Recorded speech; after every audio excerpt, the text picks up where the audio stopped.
Magandang umaga mga ka-happy hour. At narito ang mga balita para sa MBC TV Network News Update 9 AM edition.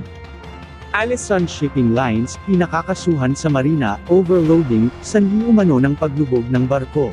Ating panuurin sa MBC TV Network News ni Dustin Bayog. Pinasasampahan ng kasong administratibo ng Department of Transportation o DOTR mula sa Maritime Industry Authority o Marina ang Allison Shipping Lines na nagmamay-ari sa lumubog na barko sa Basilan na ikinasawitan ng abot sa 52 katao. Sa isang press conference, sinabi ni DOTR Secretary Giovanni Lopez na overloading ang nakikitang sani sa paglubog ng MV Tricia Crescent 3 sa Balok-Balok Island sa Basilan.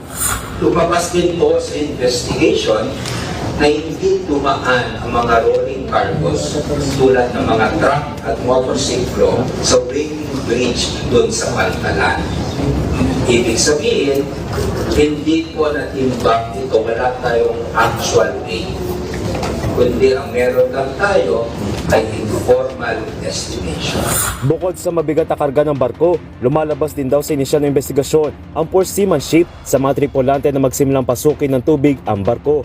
Questionable rin ang pagkakaroon umano ng mga safety violation ng vessel sa pre-departure pa lamang, pero pinayagan pa rin itong pumalaot, gayon din na pagbibigay ng seaworthiness certificate sa kabila ng mga safety deficiency nito. Inutusan po natin ang Marina na magsampa ng kasong administratibo laban sa Allison Shipping Lines to determine whether or not to revoke their certificate of public conveyance or yung practice na po nila.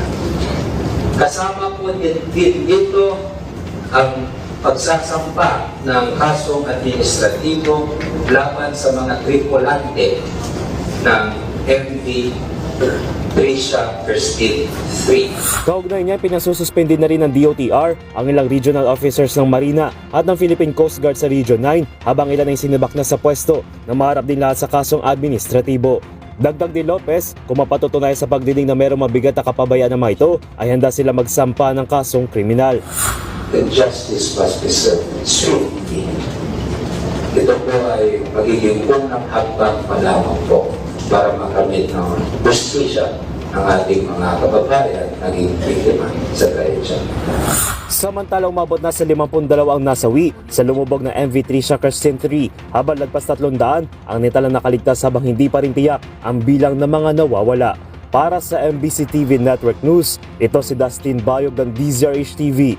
Una sa Pilipinas, una sa Pilipino.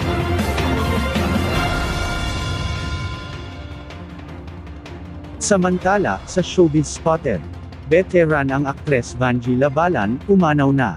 Pumanaw na ang veteran ang aktres na si Vanjie Labalan sa edad na 83, kinumpirma ito ng kanyang anak na si Carlo sa pamamagitan ng isang social media post. Sinabi nito na nalagutan ang hininga ang ina, habang nasa Australia dahil na rin sa sakit, at hindi na nagbigay pa ng ibang detalye ang anak nito sa kamatayan ng ina niya. Ito ay nakasama ang aktres sa iba't ibang pelikula noong dekada 80 hanggang 90 kung saan madalas ay sa mga komedya. At yan ang mga balita para sa MBC TV Network News Update 9 AM edition. Abangan ang mga susunod na balitaan mamaya para sa 10 AM edition.